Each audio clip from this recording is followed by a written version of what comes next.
Hello, and I'm going to have a look at some trailers. These have come out ahead of E3, and we can start getting excited about trailers again because Steam has introduced a proper refund system. If you buy a game, even if you've pre-ordered it and you haven't played it for more than 2 hours, you can get a refund on it. I think that's within the first 14 days after you've bought it, but Steam is finally doing refunds. So now that I can be excited about trailers again, this is XCOM 2.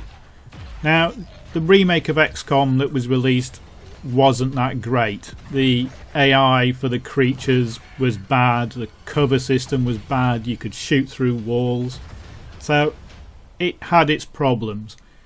XCOM 2, they say they've fixed all that. They've improved the AI a lot, and the maps are going to be procedurally generated, so you don't have to play the same map over and over again. They've also changed the way the classes work. You're still going to have the same 4 classes, slightly reworked, but they're also introducing a 5th class. And the base that you operate from has changed as well. So here you can see the shuttlecraft landing inside a bigger ship. So your base is now going to be a flying base, because you're not working as a government agency anymore. You're working against the governments and the aliens and being kind of rebel freedom fighters. So that's number 3. At number 2 we have Deus Ex Mankind Divided. I really liked Deus Ex, what was it, I think it was 3, wasn't it, when they reintroduced Deus Ex.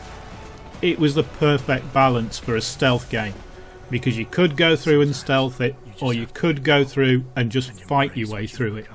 Either way worked. You got slightly different endings depending on how you did it, but the game actually works as either a stealth game or a full-on combat game.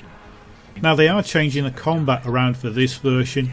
You can go full-on kill everything mode, you can go the normal stealth mode, or you can go for a mixture of the two, because they've got a lot more non-lethal weapons.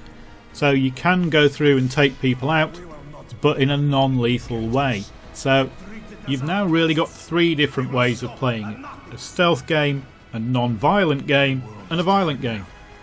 Personally, I'm a bit of a cyberpunk gun bunny, so my idea of a cyberpunk game involves a lot of guns, so I tend to go for part stealth, part combat. Now it looks like I'll be able to go part non-lethal, part full lethal. So seems like a good option for the kind of playstyle that I do. Strangely, the trailer really doesn't show you these options. The only way you know that these options exist is because it's been put out in a press release. Actually, in the trailer it's pretty much full on violence and gore, so they're not really highlighting the stealth aspects that Deus Ex really has. But as it's been developed by Eidos Montreal, who did Human Revolution, this is one I'll probably pre-order. And finally, the best trailer that's come out ahead of E3 is Fallout 4. It's been 5 years since New Vegas came out, and I've played all the DLCs for New Vegas, and we're finally going to get a new Fallout game. Now, a lot of people have been complaining about this trailer, saying the graphics don't look that great and that it's not really an advance over New Vegas. To be honest, I don't care. New Vegas is a great game. I can go and play it now and still enjoy it, and I don't think the graphics and the animations are actually that bad in New Vegas. Even if they'd said, right, we're using exactly the same engine as New Vegas and just doing a whole new story and a whole new setting, I'd still go out and buy it, because Fallout is a really good game. And in the last couple of years, I think we've had enough trailers that overdid the graphics, that weren't really in-engine, or when it came to release they'd had to tone the graphics down because of consoles. This console parity thing is just really annoying. I've got an expensive PC, I've got 2 graphics cards in it. Actually show me the graphics that my PC is capable of and that you actually designed, rather than giving me a console-like version, because that's fair for the console users. The console users spend £400 on a console and I spend over £1,000 on a PC.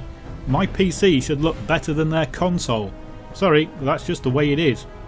So anybody saying this trailer doesn't look great is obviously watching a different trailer to me, because I think this looks fine. Yes, it's probably an enhanced version of the same engine that's running Skyrim, but that engine has run New Vegas and Skyrim, and they're both great games. Do you need to spend millions upon millions of dollars creating the latest engine and the latest graphics, or do you just want a really good game? I want a really good game.